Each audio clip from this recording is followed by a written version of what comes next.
እንዲያውቁት ፈልጌ ነው። ምን እያለ ክርስቶስን አያውቁም፣ ክርስቶስን አሰብኩም፣ ክርስቶስ ቤተክርስቲያን አይታወቅም ለሚሉ እንዲያው ምን እያለ እንደምንጸልይ እንዲያውቁት ነው። ልጨርስ። እሺ።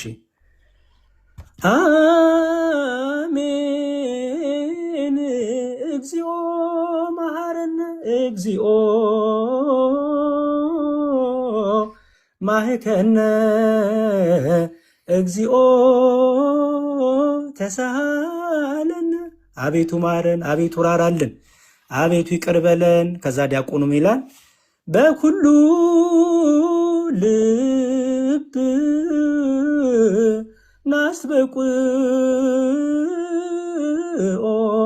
ለእግዚአብሔር አምላክነ ህብረተ መንፈስ ቅዱስ ናየ ከመይጸግወነ። በፍጹም ልብ ፈጣሪያችን እግዚአብሔርን እንማልደው የአማረ መንፈስ ቅዱስ አንድ ይሰጠን ዘንድ። ህዝቡም አንድ ነው ይላል በከመሃሎ ህልወ ወይሄሉ ለትውልድ ለትውልደ ትውልድ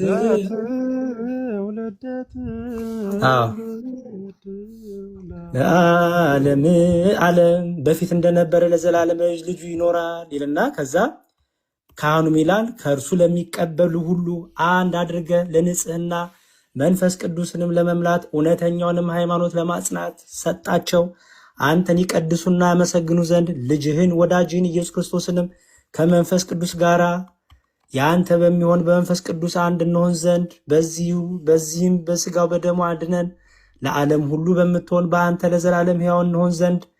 ብሩክ ስሙ ለእግዚአብሔር፣ ስሙ ምስጉን ነው። በእግዚአብሔር ስም ይመጣው ምስጉን ነው። ጌትነቱ ይመሰገን ይሁን። የመንፈስ ቅዱስ ጸጋ ላክልን። ከዛ ከዲያቆኑ ተንሱ ለጸሎት ይላል። ህዝቡ እግዚኦ ተሳለን ይላል።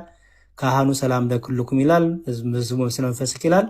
ከዛም ለመጨረሻ ላይ ዳግመኛም ሁሉን የሚይዝ የጌታችን የመድኃኒታችን የኢየሱስ ክርስቶስ አባት እግዚአብሔርን እንማልዳለን በቅዱስ ሚስጥር በበረከት እንቀበል ዘንድ እንዲሰጠን ለእኛ መጽናናትን ይሰጠን ዘንድ ከእኛ ወገን ማንም አያጎሳቁል የክርስቶስን ስጋና ደም የሚሆን ቅዱስ ሚስጥርን መቀበልን ለሚቀበሉ ሁሉ ተድላ አድርግላቸው እንጂ ይኸውም ሁሉን የሚይዝ አምላካችን እግዚአብሔር ነው። ጸልዩ ይላል ዲያቆኑ።